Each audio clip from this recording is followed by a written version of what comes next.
The rain episode that hit the Pyrenees caused significant flooding and damage. The village of Etsaut was devastated by flooding and major damage on September 7. The rainstorm that occurred between Friday, September 6 and Saturday, September 7 affected parts of southwestern France. In the Dordogne, we recorded up to 88 millimeters in Thenon, while accumulations reached 79 millimeters in Limoges and Limousin. However, in the Pyrenees, the accumulations were most extraordinary, with up to 175 millimeters in Gavarnie and the Hautes-Pyrénées, which occurred mainly in the night from Friday to Saturday.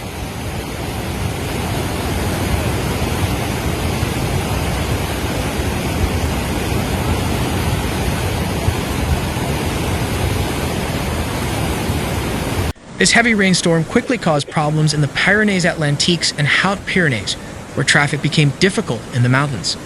Floodwaters increased and water flowed down rocky slopes. As a result, the RN134 road collapsed in the town of Erdos. On the Spanish side, a road also collapsed, causing the closure of the Bielsa-Aragnuit tunnel.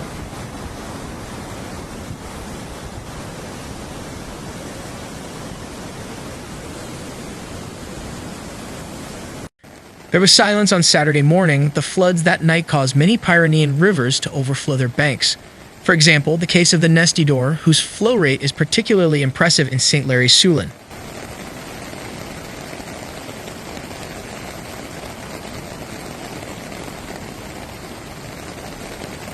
The Gave de Pas also experienced heavy flooding this Saturday morning.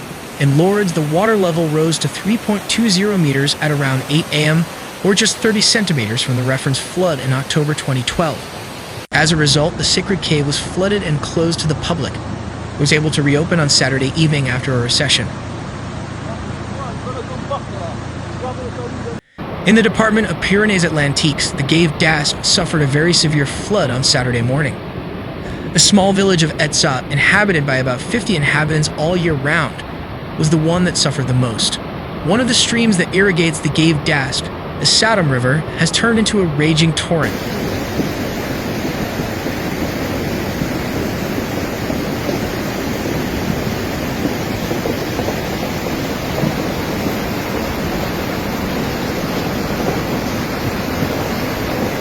The water receded during the day, creating a sad scene. Indeed, the overwhelming flow of the Sathom River brought with it a large amount of rocks and soil that invaded the heart of the village. Several vehicles were almost completely covered in debris.